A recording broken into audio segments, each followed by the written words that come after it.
Bonjour, aujourd'hui c'est le 10 octobre et je voudrais lire avec vous dans 2 Corinthiens chapitre 4 et verset 7. Nous portons ce trésor dans des vases de terre, afin que cette puissance extraordinaire soit attribuée à Dieu et non à nous. Nous portons ce trésor. De quel trésor parle-t-il? C'est le trésor qui est mentionné dans le verset précédent, qui est le verset 6. En effet, le Dieu qui a ordonné que la lumière brille du sein des ténèbres a aussi fait briller sa lumière dans notre cœur pour faire resplendir la connaissance de la gloire de Dieu dans la personne de Christ Jésus. La gloire de Dieu, c'est le trésor. Et donc ce trésor, nous le portons, mais les vases sont d'argile.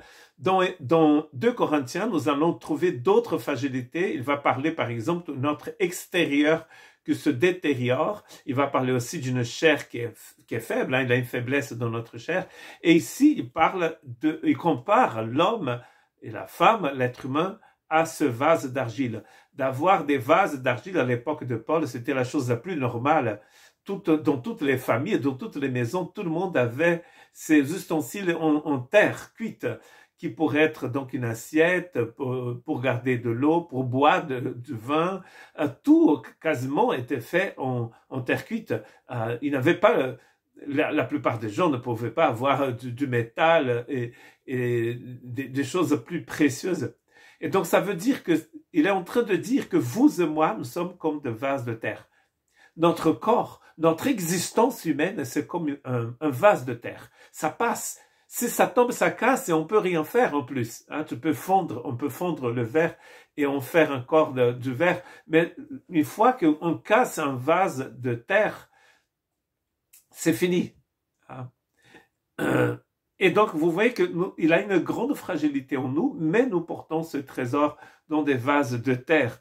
Et du coup, il explique pourquoi.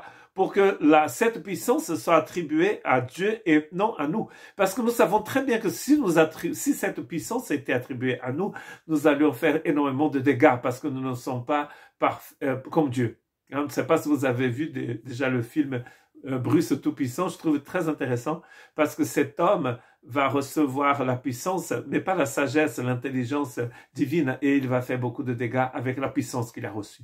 Donc la gloire est immense, mais le trésor est en terre cuite. Paul, dans Colossiens chapitre 1, versets 27 et 28, il dit ceci: en effet, Dieu a voulu leur faire connaître la glorieuse richesse de ce mystère parmi les non-juifs, c'est-à-dire Christ en vous, l'espérance de la gloire. Voici le mystère dans Colossiens. Christ en nous, c'est l'espérance de la gloire. Le trésor que nous possédons, c'est Christ en nous.